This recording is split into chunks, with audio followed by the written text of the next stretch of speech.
میرا چاند، کسی نے سچ کہا ہے کہ کم ذات کو اگر تخت دو گے تو وہ پھر بھی کم ذات ہی رہے گا۔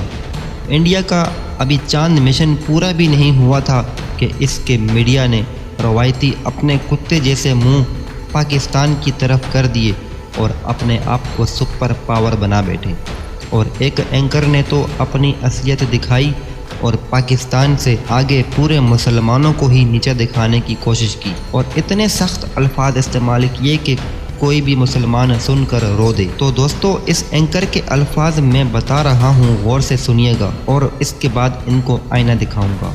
آج ہندوستان نے چاند پر اپنے قدم رکھ دیے، اس چاند پر جس کو دیکھ کر پاکستان اور مسلمان اپنے دنوں کا حساب کرتے ہیں۔ یہ اپنے آپ کو چاند والا کہتے ہیں اور آج ہم نے ان کے ہاتھ سے وہ چاند لے لیا ہے۔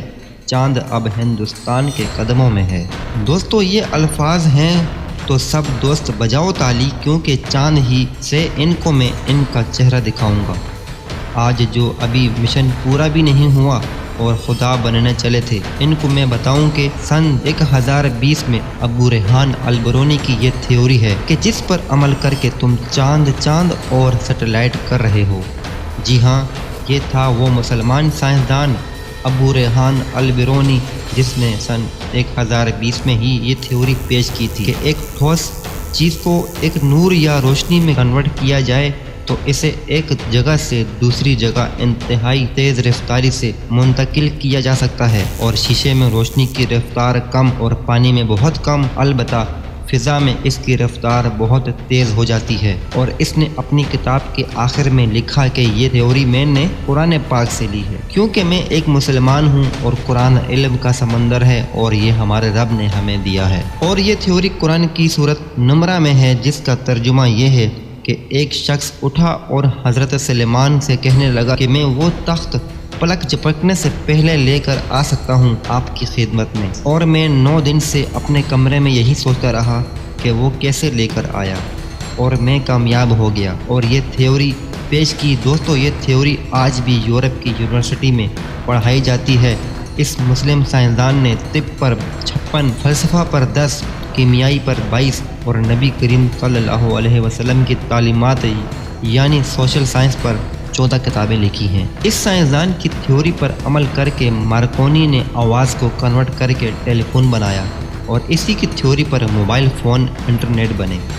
اس کے بعد بات کرتا ہوں اس نوجوان سائنسدان کی، عباس ابن فرناس کے، جس نے کرتبہ کی بلند پہاڑیوں سے پہلی پرواز کی اور بعد میں اس نے اڑنے والی مشینوں کی ڈایاگرام بنائے جو بعد میں ہوائی جہاز بنے، جس کی تھیوری پر آج انڈیا والے چندہ ماموں کو ڈھونڈ رہے ہیں۔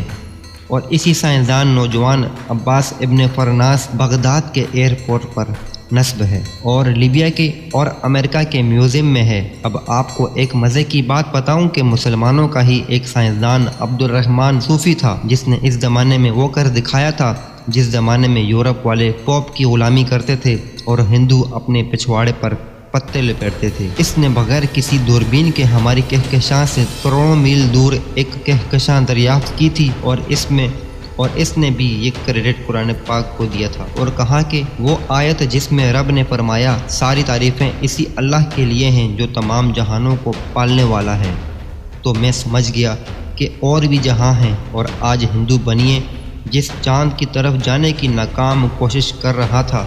اس چاند کے 7 کلومیٹر دائرے کو الصوفی کہا جاتا ہے، جو اس عظیم مسلمان سائنسدان کا کارنامہ ہے۔ اس ایریا کو اس مسلمان سائنسدان کے نام سے منسوب کر دیا گیا۔ یہ تو بس 3 مسلمان سائنسدانوں کے کارنامے ہیں۔ کسی دن اگر لقمان، ابو علی سینا اور ابن الہیثم جیسے مسلمان سائنسدانوں کا ذکر چلا تو وہ دور یاد آ جائے گا جب ہندو بنیے کی عورتوں کو بچہ پیدا ہونے والا ہوتا تو وہ اسے تلسی کے درخت کے ساتھ اس کی ٹانگیں کھول کر ہاتھ باندھ دیتے تھے، اور اسی دور میں ہمارا ابن الہیثم اور ابو علی سینا بچہ پیدا کرنے کی علامات بتا رہے تھے، اور خون میں ریڈ سیل اور وائٹ سیل دریافت کر کے ان پر کام کر رہے تھے۔ یہ ہیں مسلمان سائنسدانوں کے کارنامے۔ مسلمان کیا ہے، کیا تھا؟